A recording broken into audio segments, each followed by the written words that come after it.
because you're sitting in a little spot right now, right by the air conditioner, so you might not be able to. So I just want to make sure before we start talking that someone can hear us. So let me know. But hi, everybody.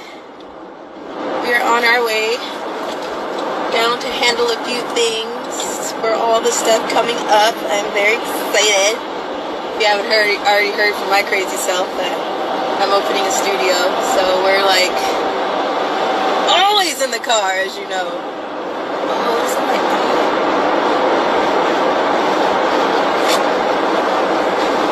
We wanted to make another trafficking awareness video. We haven't made one in a while, and you know, it's about that time, right? With everything going on the news, you know, everybody on here is saying what is coming out, and usually it's pretty hard for me to make videos because the truth of things really gets hard to talk about, put out there, especially when a lot of people don't not want to listen, but so much in a way that being uneducated kind of, what am I trying to say? There's a lot of people that, there's a group of people that... Can y'all hear us? There's somebody that just came on. Can you confirm that y'all can hear us? Just give us a thumbs up. If you can't hear us, can you give us a thumbs down? Can you hear me? Anybody? Somebody give us a... No? We're not talking though, so... Yes. Yes, thank you, Billy. You're awesome. Okay. So, there's groups of people that have no clue that trafficking is happening in the United States and how horrible it is. There's people that have a head knowledge of it, but they haven't connected the dots. And you can tell those people because there's an awareness. Yeah, there's a different response. When you connected the dots, it's like a gut punch to the stomach when you realize everything that's actually happening and going on. And like a couple days ago, they came out with the Wayfair thing, the kids being trafficked online, and the pictures embedded. So we were going to talk about some of those things and things to look out for. If you guys have any questions ever, ask me. I don't care how crazy they sound. Honestly, we were just talking about, like, last year, everybody was like, your seatbelt! And I'm like, guys, we go through so much crazy stuff that honestly our seatbelt is not our worries. We have it on. Not saying we don't. But, but, like, if you feel like the question may be too crazy, maybe too blunt, maybe too wild, maybe too sound psycho, that's the best question you can ask. And honestly, the truth of everything that is going on is not sugar-coated, as you can see. And that's what makes things so hard. I've been asked, you know, am I from a different country? I'm so pretty because I was trafficked, or, you know, like really weird, crazy things that some people just think that this is like a sugar daddy type of basis, and that you're going to get something fun out of it. And, I mean, if you come up missing, it's because you're with your sugar daddy, and that's literally not what it is. So you know, the videos that I have made before, I've really wanted to try to, like, put it out there, but it's just, like I said, it's just really hard. So, you know, it helps. Questions help, and people that want to listen really, really help. So, all right, start with when I first met you, before you lived with me, when you came to the house, and the things that were in the car. These are things that, it's hard to, like, I try to tell you guys as much. When something happens, I'm like, oh, I need to let people know about that. But unless you specifically ask me, it's kind of hard for me to, like, think to put it all out there.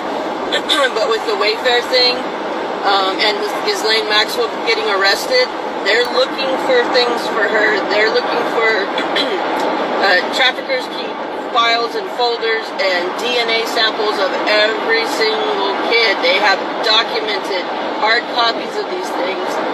And with Ghislaine, they're still looking for those things. So those are things you guys need to be paying attention for in the news when it comes up. Go ahead and explain a little bit more about that. Another thing is, on here, if somebody feels like, can I come on here and talk to you?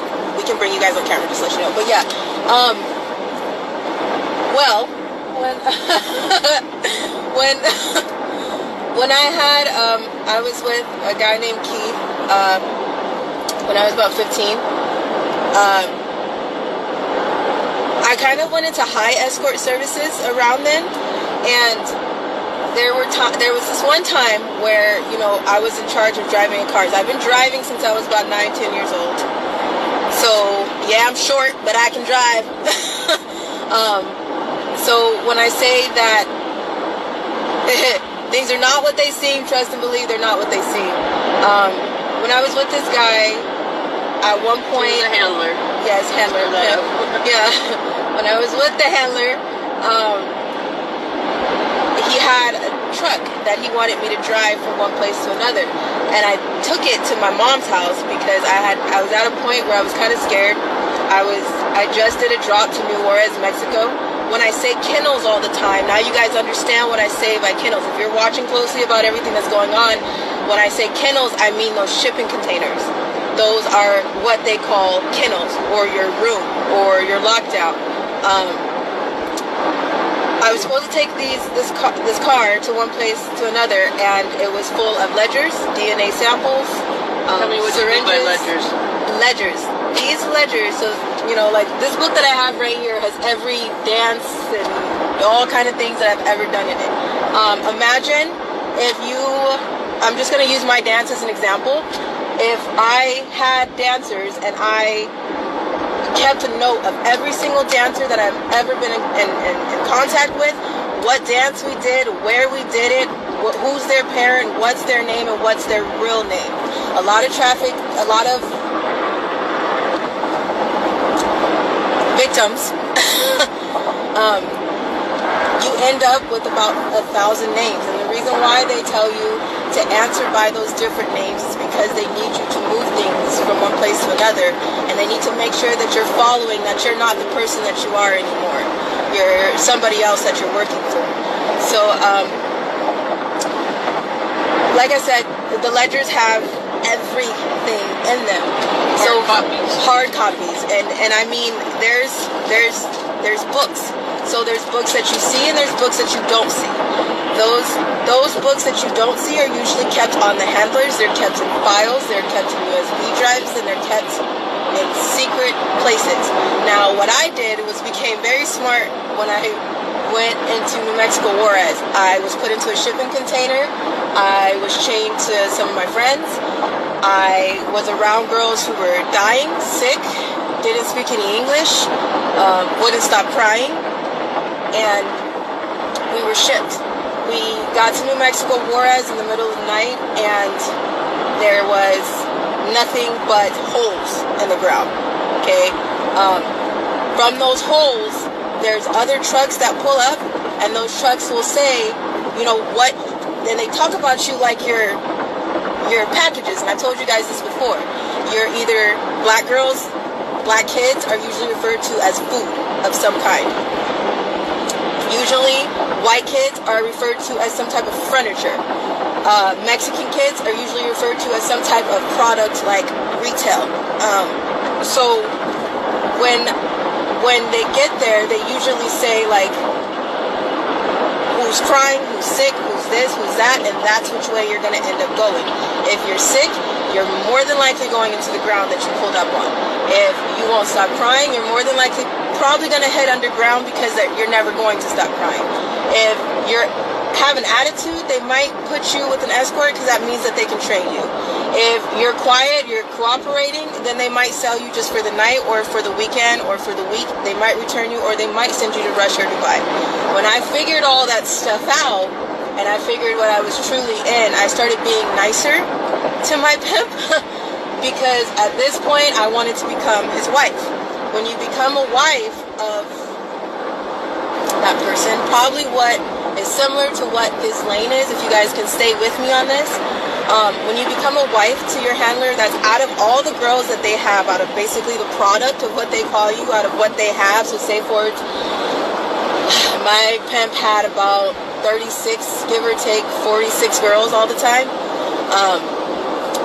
And that's at minimum that I seen or that I would meet or that we would go to parties with.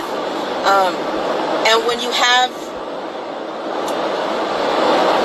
that many, one of them is your wife.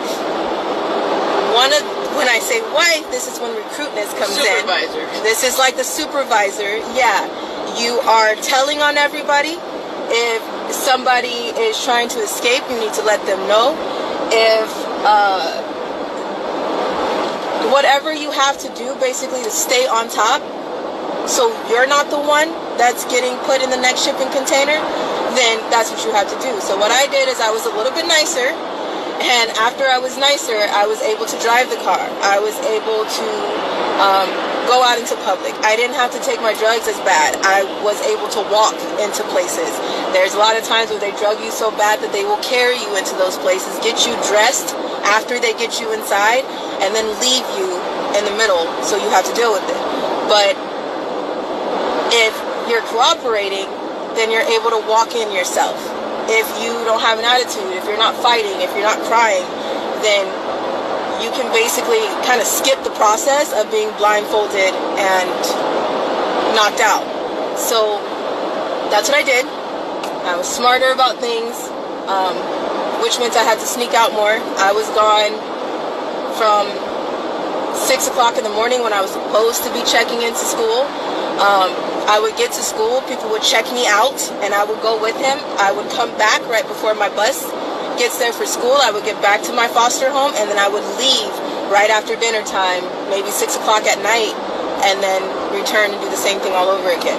So, like I said, I became a wife, and from there, you basically do higher jobs. You get your pick of your jobs.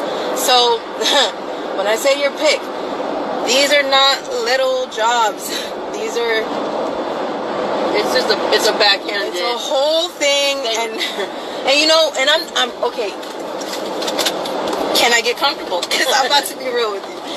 The thing is, I used to hate myself. I still do. That's the problem, okay? Because I used to be like, how could anybody love me? How could anybody want me around their kids? How could anybody want me around them? Like, I used to be a hoe. When I joke about that sometimes, you know, a lot of people, I'm smiling, but I'm serious. Excuse me for crying. Y'all know that. When I joke about those things, I'm being serious, because it's like, you can't really live with yourself after those type of situations. And when you have to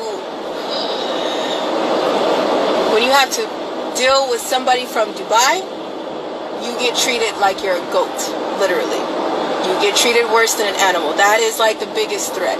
If you are getting on your pimp's last nerves, they will say, I will slap you into Dubai, or I'll trade you, and say one more word, you're going to Dubai. That's like the biggest threat to a trafficker. I know you guys have heard the jokes like, oh, hoes can run fast in heels. Like, that's a huge thing. So when I say jobs, I mean like,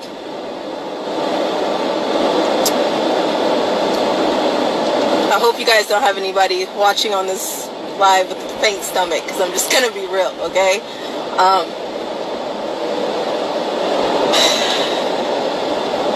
When I say jobs, I mean there's a difference of going to a house and taking a photo shoot naked, and I don't just mean like cheese naked. There's a difference of, it's called a cockhold.